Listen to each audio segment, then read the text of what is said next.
at Grand Junction Regional Airport, and boy, this is going to be a big day for us here as the President is set to start the campaign trail here in the Grand Junction area today. There he is, the President of the United States. Come over here with me. This sign on the front of the door is a notice of suspension. So a good tip, take a nickel and actually go around both the interior and exterior of your home and check around doors and windows and look for something like a gap of this size, since mice can actually fit through a hole the size of a nickel. You can see the shed behind me. Just look at the siding here. It's all charred. It burnt everything inside. There was actually a lawnmower in there. That caught fire. 4 people wash their car every month, but only 1 in 7 correctly check their tire pressure and take a look underneath the hood. Now, AAA has actually released this checklist here to make sure that your car is running great.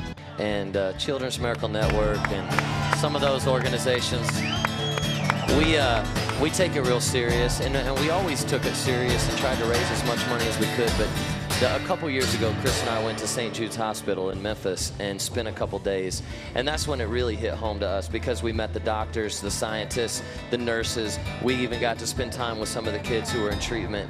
Horizon Drive is blocked off, and I have Kate Porras here to give us some more information. Kate Porras of the Grand Junction Police Department. And Kate, what can you tell me for the people in the surrounding area here? What should they take precaution? We've been asking people that are in the businesses or in the hotels nearby to simply shelter in place. And that means stay inside your rooms or stay inside the business. Let us do our job out here, and hopefully we'll be able to bring this to a peaceful resolution.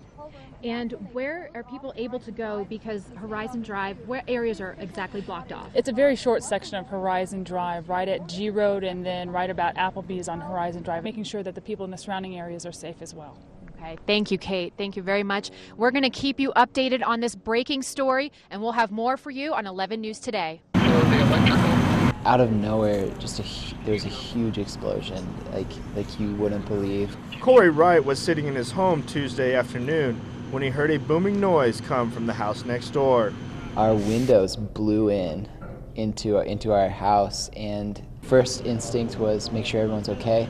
Wright and 5 other people inside the home went outside to see their next-door neighbor's home had collapsed, and as soon as he saw his neighbors, he quickly dialed 911. I see the 2 guys that were in the house at the time, both completely burned basically from head to toe. Wright couldn't worry about his own home and immediately turned his attention to his suffering neighbors, making sure they got the medical help they needed. Screaming for ambulance, like, hey, can we get these guys some help? I don't know what's going on. In the midst of the confusion, Wright looked up to see his home burst into flames. It didn't take long for him to realize all he and his roommates' possessions and valuables were destroyed. I'm a musician and had thousands of dollars in musical equipment. But Wright says it's not the things that matter. Seeing everything up in flames was both awful and really restorative, because it was like, it's just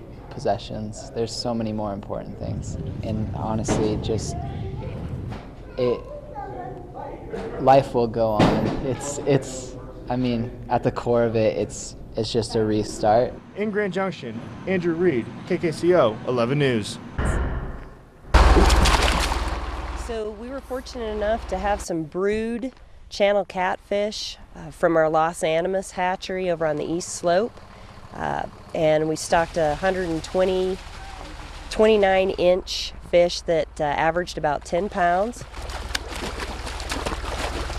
Colorado is typically known for trout fishing, and so we have very few places or opportunities where we can actually meet the demands of warm water anglers, and this happens to be a great location in the Grand Valley and Grand Junction area. I love it, because that's what we're after. I love fishing. I like the outdoors. Big boys in there. Been fishing about 45 years. One thing that our hatchery folks do when they arrive at the water is check the water chemistry. 2 things that we don't want to happen are to shock the fish by putting them into too high or too low a pH or temperature. So we want to make sure that the pH and the temperature is close to what's on the tank. And everything was good today, and so we are authorized through the U.S. Fish and Wildlife Service to stock these fish in certain locations, and that's why we were stocking them here today in Highline Lake and Mac Mesa. Yeah, thank you. We appreciate it, and we enjoy coming out here and fishing. Let's go catch the fish.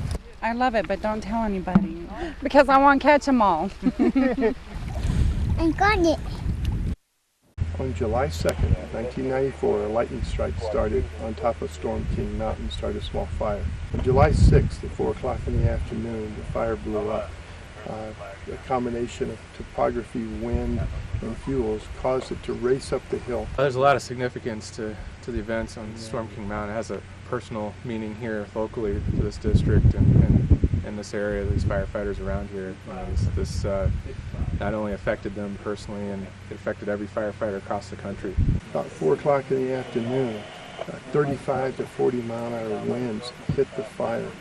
You know, for me personally, coming here, it's immediately dropping right into the same fuel type that those guys were in some of the same countries, so it immediately flashed. It's what flashed before me, Storm King.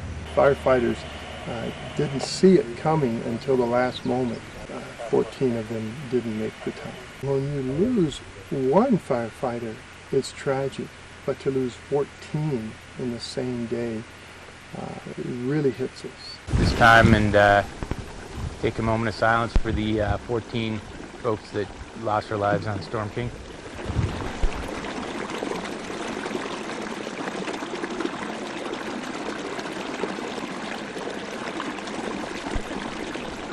Okay, we're going to take about 5-10 minutes, just a little stand down for safety, and we'll I'll give you a hoot here in a few minutes. We can resume work. Those 14 paid the ultimate price, and we owe them that honor, to remember them.